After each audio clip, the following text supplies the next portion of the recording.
16 मे 1975 फुत्सो नामग्याल या असणाऱ्या शासनाचा कार्यकालाचा असणारा संदर्भ संपतो आणि आपल्या भारताकडं सिक्कीमचा असणारा प्रदेश या ठिकाणी येतो. म्हणजे चोंग्याल शासकांच्या असणाऱ्या नियंत्रणातून सिक्कीमचा असणारा संपूर्ण प्रदेश भारताच्या असणाऱ्या नियंत्रणामध्ये येतो. इन्स्ट्रुमेंट ऑफ ऍक्सेशन त्या ठिकाणी कंप्लीट होतं आणि तो भारताचा एक अविभाज्य घटक होतो. त्या असणाऱ्या यंत्रणेला, त्या असणाऱ्या कालखंडाला आत्ता 16 मे 2026 या असणाऱ्या कालावधीच्या अनुषंगाने 50 वर्ष पूर्ण होत आहेत. मग काय आहे सिक्कीमचा असणारा भारतात समाविष्ट होणाऱ्या 50 वर्षांचा इतिहास, काय त्याच्यामध्ये पॉलिटिकल सिनॅरिओ, काय आहे त्याच्यात असणारे कॉन्टेक्स्ट, या सगळ्या गोष्टींचा आढावा आपण आजच्या सेशनमध्ये घेऊया. नमस्कार, मी परशुराम शिंदे आपल्या सर्वांचं पुन्हा एकदा इग्नाइट अकॅडमीच्या असणाऱ्या युट्यूब चॅनलवर स्वागत करतो. चला स्टार्ट करूया या असणाऱ्या सेशनला. आता एमपीएससी काय करत असतो, बऱ्याच वेळा जे काही असणारे इव्हेंट कंप्लीट होतात त्याचे 50 इयर्स कंप्लीट होतात, 60 इयर्स, 75 इयर्स, 100 इयर्स कंप्लीट होतात, त्याच्या अनुषंगाने क्वेश्चन करत असतो.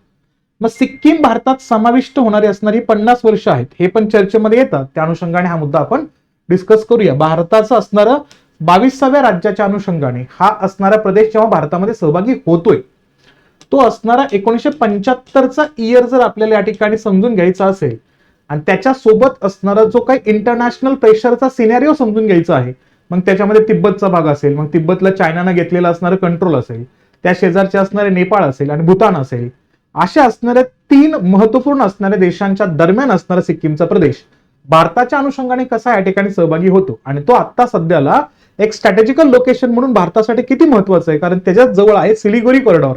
जो कॉरिडॉर जर नसता तर आपण नॉर्थ ईस्ट पर्यंत पोहोचू शकलो नसतो. याचं असणारं जिओग्राफिकली लोकेशनच्या माध्यमातून किती महत्वपूर्ण त्याचं असणारं योगदान आहे हे सुद्धा आपल्याला कळतं. मग त्याच्या अनुषंगाने 50 वर्ष जे हा ऐतिहासिक प्रवास आहे तो आपण बघूया. सुवर्ण महोत्सवी वर्षाचा उल्लेख या ठिकाणी आपल्याला चर्चा करायची आहे. भारताशी एकत्रीकरणाचा उल्लेख येतो. आता हे सगळं बघण्या अगोदर तुम्ही एक न्यूज कंटिन्युअसली बघता बघा, instrument of ऍक्सेशनचा.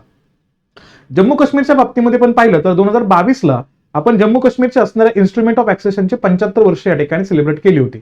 26 October 1947ला instrument of ऍक्सेशन झालं होतं आणि महाराजा हरिसिंग यांनी या असणाऱ्या इन्स्ट्रुमेंट ऑफ ऍक्सेशन वरती साईन केलं होतं. ज्याला आपण करारनामा म्हणूया, सामीलनामा म्हणूया, त्याच्यावरती साईन केलं होतं. हा करारनामा जेव्हा जम्मू काश्मीरच्या बाबतीमध्ये होत होता तेव्हा तो चर्चेमध्ये खूप जास्त राहतो सुद्धा, कारण पाकिस्तानचा अँगल त्याच्यामध्ये ऍड केला जात होतो आणि त्या कंडिशन्समध्ये भारत आणि पाकिस्तानचा इशू इंटरनॅशनली ग्लोबली खूप वेळा चर्चेमध्ये राहतो.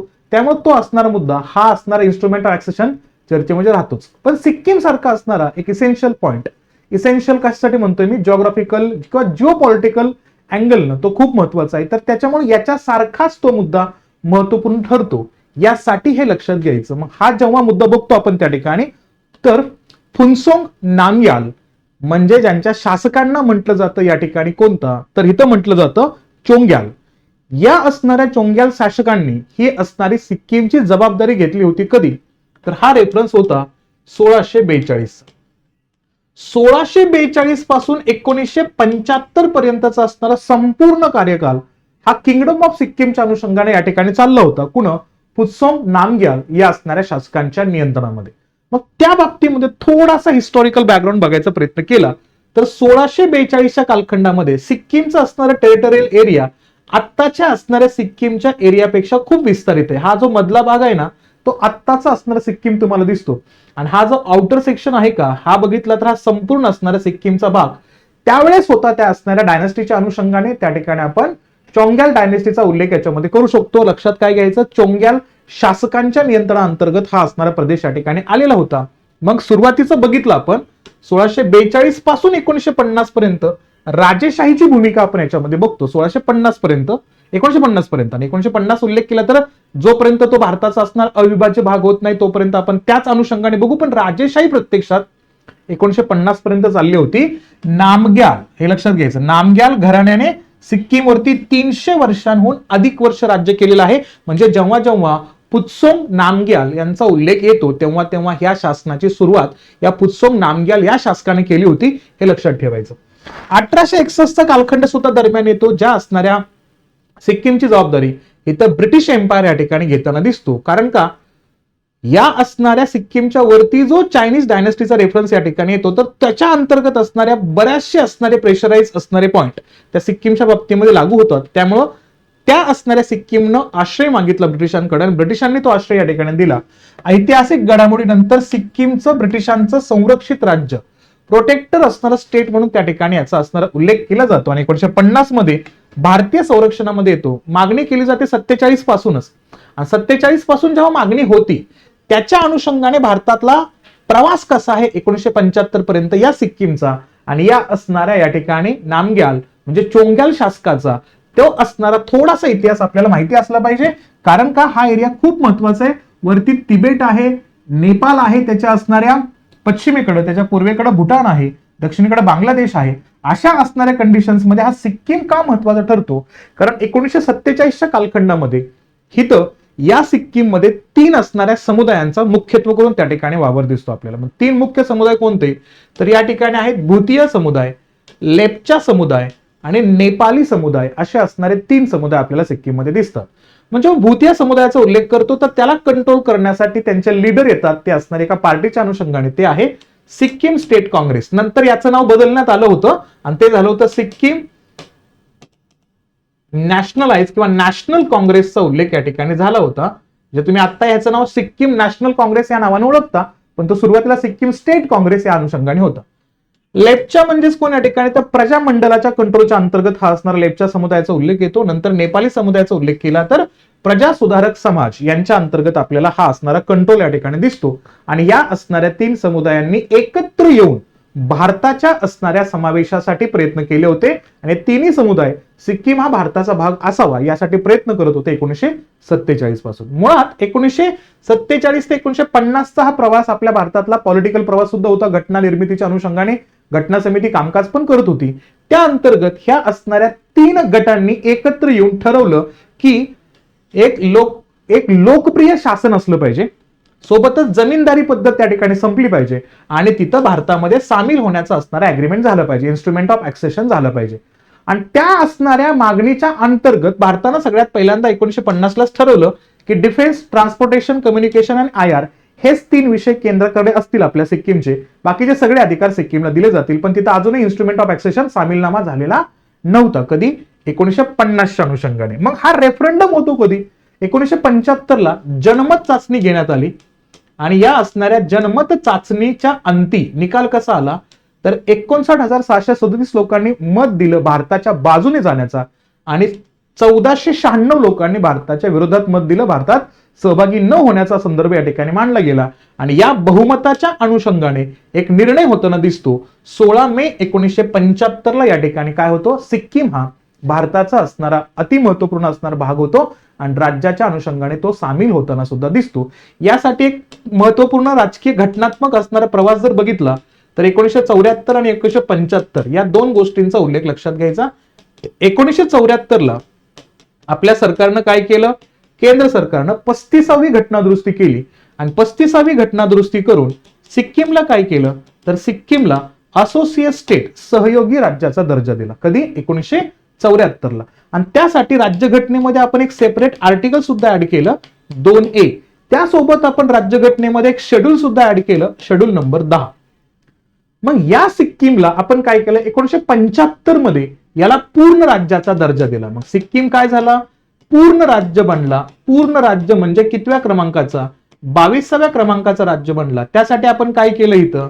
त्यासाठी आपण 36व्या क्रमांकाची घटना दुरुस्ती केली आणि 36व्या क्रमांकाच्या घटना दुरुस्ती सोबतच 2A हे कलम रद्द केलं, शेड्यूल नंबर 10 पण रद्द केलं. म्हणजे काय? अशा कलमाची, अशा असणाऱ्या परिशिष्टाची काय आवश्यकता राहिली नाहीये. कारण एखाद्या असणारा प्रदेश भारतात सहभागी झाला तर त्याला आपण राज्य आणि केंद्रशासित प्रदेशाच्या अनुषंगाने कधीही रूपांतरित करू शकतो. त्यासाठी वेगळ्या असणाऱ्या तरतुदींची आवश्यकता नाहीये असा उल्लेख या ठिकाणी करण्यात आला. मग हा असणारा सिक्कीम भारतामध्ये सहभागी होतो. आता सिक्कीम स्ट्रॅटेजिकली का महत्वाचं आहे, जिओ पॉलिटिकली का महत्वाचं आहे, तर याचा मुद्दा म्हणजे काय? याचं लोकेशन. याचं लोकेशन इतकं महत्वाचं आहे, याच्या असणाऱ्या जवळ आहे या ठिकाणी सिलिगुरी कॉरिडॉर. ज्या सिलिगुरी कॉरिडॉरच्या माध्यमातून आपण आपल्या भारताच्या नॉर्थ ईस्ट कडे जाऊ शकतो. आणि तुम्हाला माहिती आहे 2017च्या कालखंडामध्ये चायनानं जो असणारा सगळ्यात महत्वाचा असणारा घटनाक्रम घडून आणला होता तो कुठं? या असणाऱ्या डोकलाम मध्ये.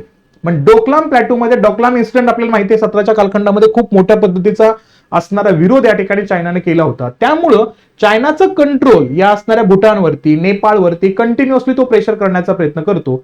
त्याच्यासोबतच भारताचा असणारा जो कनेक्टिव्हिटी आहे का तो या सिक्कीमच्या बॉर्डरमुळे चर्चेमध्ये राहतो. त्यामुळे हा एरिया खूप जास्त महत्वाचा आहे हे लक्षात ठेवायचं. मग आता काय होतंय तर आता 2026 हे वर्ष आपण काय करतोय तर सुवर्ण महोत्सवी वर्षाच्या अनुषंगाने आपण या ठिकाणी याला सेलिब्रेट करतोय. 22वे राज्य कधी 16 मे 1975 अधिकृतपणे भारत संघराज्याचं 22वे राज्य बनताना दिसतं या ठिकाणी. आणि याचे असणारे 50 वर्ष पूर्ण होत आहेत.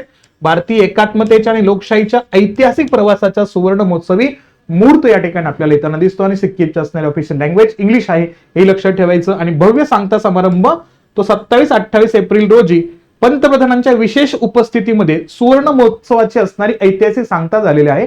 जे आत्ताच नुकतंच एप्रिलच्या असणाऱ्या कोणत्या तारखेला 27-28 त्याची सांगता पण झाली.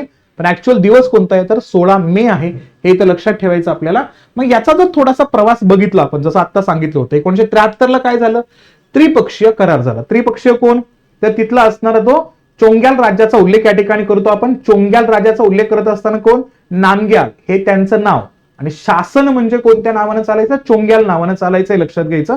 तो असणारा राजा भारत सरकार आणि तिथले असणारे राजकीय पक्ष जो आता आपण 3 राजकीय पक्षांचा उल्लेख केला होता त्या 3 राजकीय पक्षांचा उल्लेख असेल यांच्यामध्ये करार झाला इथं. आणि 1974 35वी घटना दुरुस्ती झाली. सिक्कीमला काय बनवला सहयोगी राज्य बनवला. तसंच त्याला विशेष दर्जा पण दिला.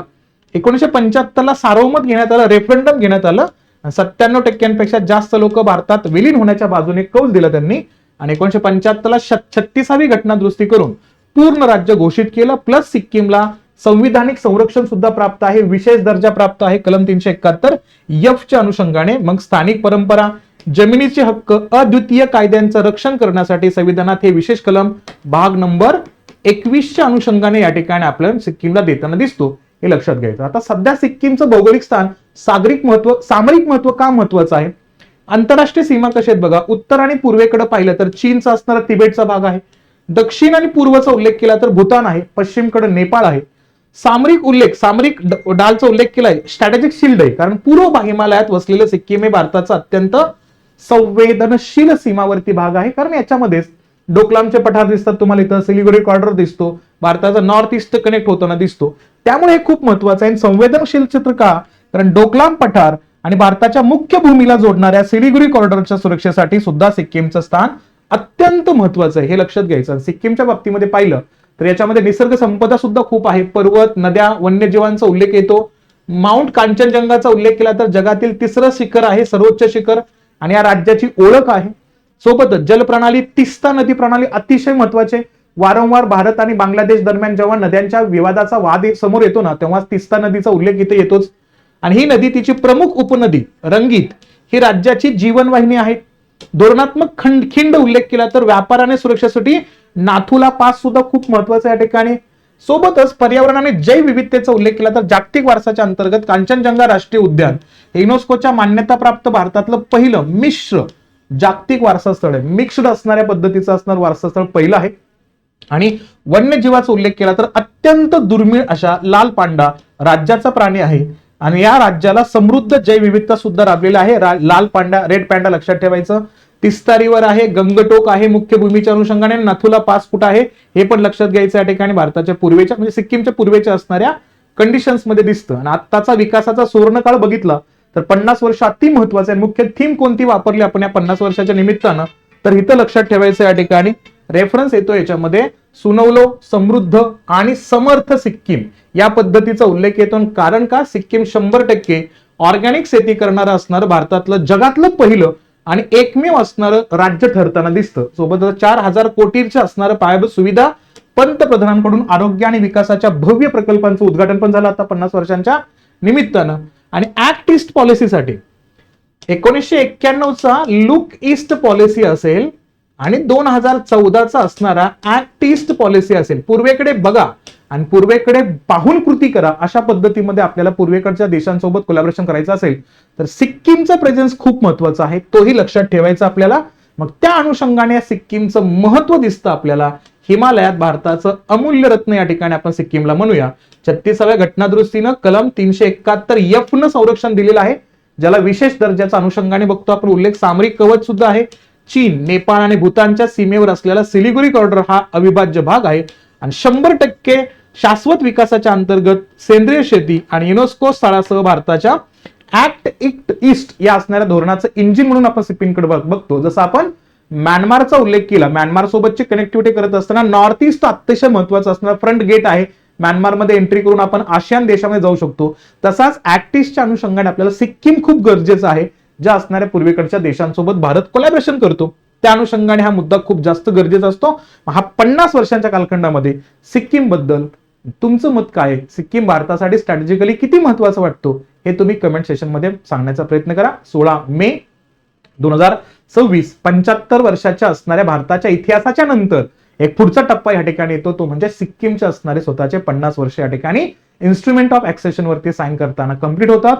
या अनुषंगाने असेच क्वालिटी पास असणारे कंटेंट, असेच क्वालिटी कंटेंट पाहण्यासाठी तुम्हाला युट्यूब चॅनल सबस्क्राईब करायचंय. सोबतच तुम्हाला सेशन आवडलं असेल तर लाईक करायचे, जास्तीत जास्त विद्यार्थ्यांपर्यंत शेअर करायचे. आणि चॅनलवरती नवीन असाल तर कंटेंट पाहून घ्या सगळे, कारण ह्याच्यामध्ये आपण सगळे अपडेटेड मुद्दे UPSCचे आणि MPSCचे असणार, आता झालेले असणारे मेन्सचे पेपर सुद्धा डिस्कस केलेले आहेत, ऑप्शनल पेपर सुद्धा डिस्कस केलेले आहेत. ते पाहिले नसतील आतापर्यंत तर नक्की पाहून घ्या, याचा फायदा तुम्हाला नक्कीच होईल. ठीक आहे, चला भेटूया आपण नेक्स्ट सेशनला.